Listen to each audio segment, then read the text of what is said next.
I'm just taking. And I want to talk to you about friendly fire Christians. People who are lukewarm, people who are weak in the faith, people who just, they struggle a lot with the temptations of the world, they, whatever it may be, and they very much will pull a Judas on you. They did it, Judas did it to Jesus, and so on through the centuries. There have been people who were at one point, but as Jesus used to talk about, the parable with the seeds, or like they, two out of the 3 plots of soil that the seeds fell into, they went to hell. One of them, he was okay in the beginning, he or she was okay in the beginning, but then when the sun beat down hard, they fainted. Basically, persecution came, they fainted. The other one, seeds fell on the ground, and the weeds came and choked it out. Basically, the cares of the world, desires of the flesh, pride of life, they folded to the pressure. All right? You could look at Judas. Judas was, the disciples really, they left everything behind, so they really didn't have much income. I mean, they did have money, but not much. And, Judas sold Jesus out for 30 pieces of silver. Okay? And look what's happening now when it comes to what we've been dealing with for 3 years. People sold out. Pastors sold out. Okay? Only to regret. Okay? Those who've actually woken up and found out the truth. Okay? And that's what's going to happen again. It's going to happen on a large scale when, the Antichrist comes on the scene. Okay? And if you don't take that mark, you can't buy, eat, buy food, or sell, you're going to get your head chopped off. And if you're in these families where you're with a bunch of Christians that are tough on Sunday, but the rest of the 6 days of the week, they fold to Satan or their own desires, you're in trouble. You're going to have to leave those Christians behind, those people who say they're Christians behind. Okay? And these are the types that they were great in the beginning, but they fell away due to the pressure. All right? People will say, well, you're condemning, you're judging. No, I'm telling the truth. And what's going to happen? And Jesus tells people, it's better you never tried to follow me in the first place. Okay, count the cost.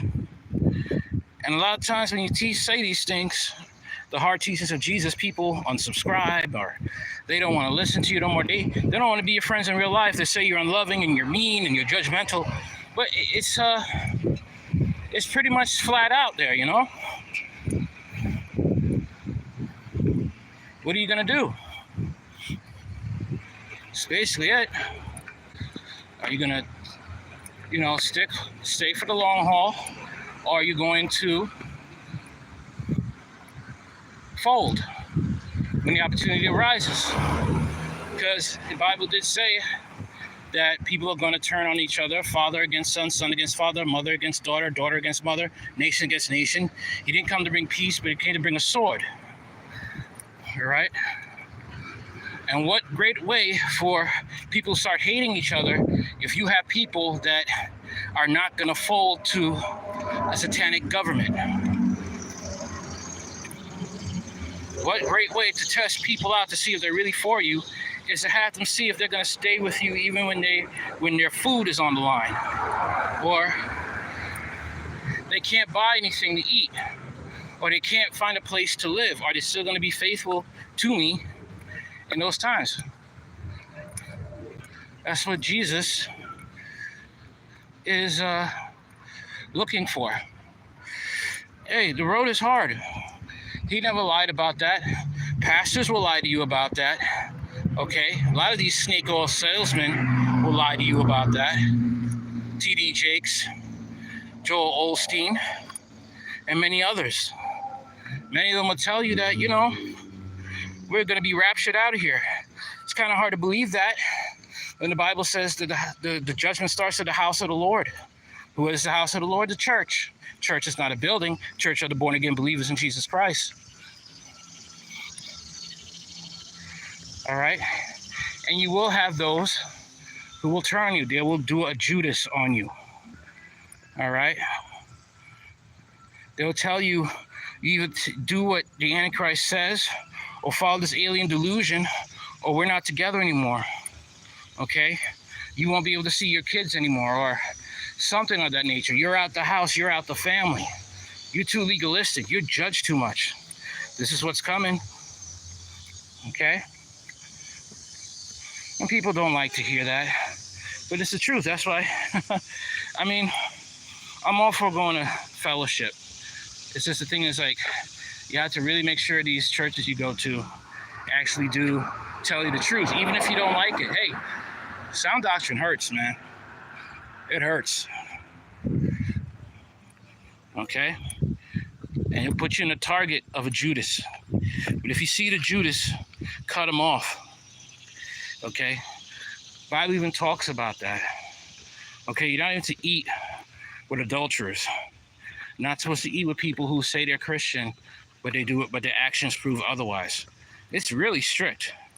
Most of what Jesus said is not preached in churches in Western countries these days. They're not.